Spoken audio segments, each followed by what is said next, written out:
الله الرحمن الرحيم. الحمد لله الذي بعث في الأميين رسولا منهم يتلو عليهم آياته ويزكيهم ويعلمهم الكتاب والحكمة وإن كانوا من قبل لفي ضلال مبين. أشهد أن لا إله إلا الله وحده لا شريك له القوي المتين، وأشهد أن سيدنا ومولانا محمدا عبده ورسوله سيد المرسلين صلى الله عليه وعلى آله وأصحابه أجمعين.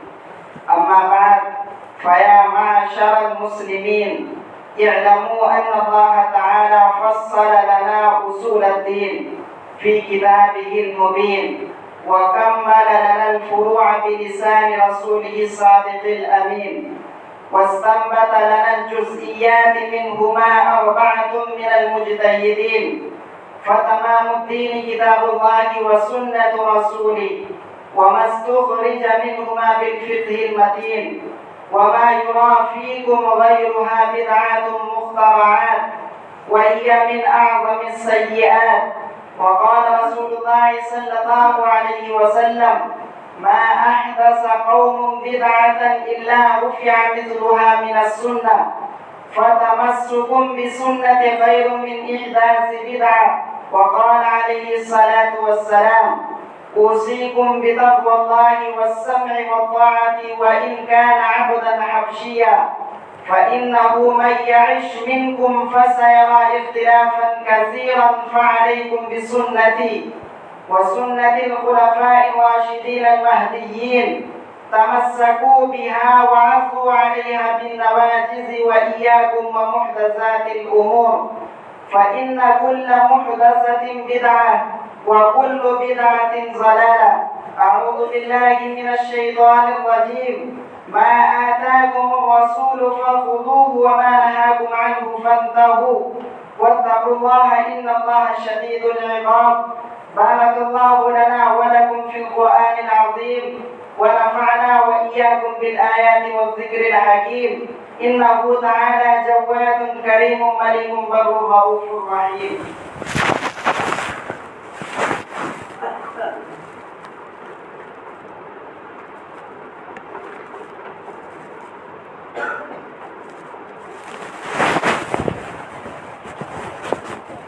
الحمد لله نحمده ونستعينه ونستغفره ونؤمن به ونتوكل عليه، ونعوذ بالله من شرور أنفسنا ومن سيئات أعمالنا.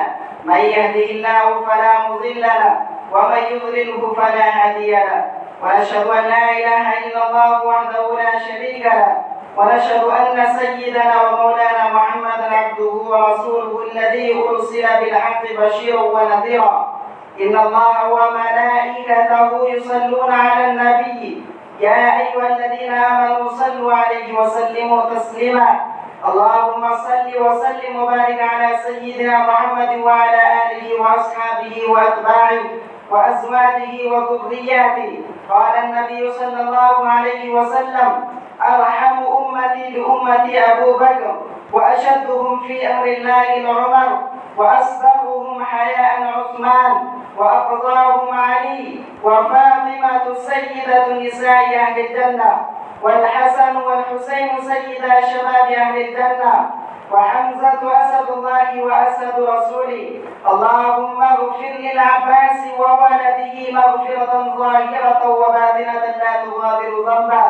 الله في أصحابي، لا تتخذوهم غرضا من بعدي، فمن أحبهم فبحبي أحبهم، ومن أبغضهم فببغضي أبغضهم. وخير القرون قرني، ثم الذين يلونهم ثم الذين يلونهم. اللهم أعز الإسلام والمسلمين بالإمام العادل ذي القوة القاهرة والسلطة الظاهرة على الكفرة الباغية، واغفر اللهم لجميع المؤمنين والمؤمنات والمسلمين والمسلمات الأحياء منهم والأموات برحمتك يا أرحم الراحمين. والحمد لله رب العالمين. أعوذ بالله من الشيطان الرجيم.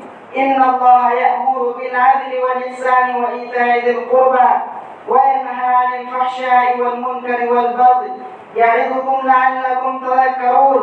اذكروا الله يذكركم وادعوه يستجب لكم، ولذكر الله تعالى أعلى وأولى وأعز وأجل وأتم وأهم وأكبر.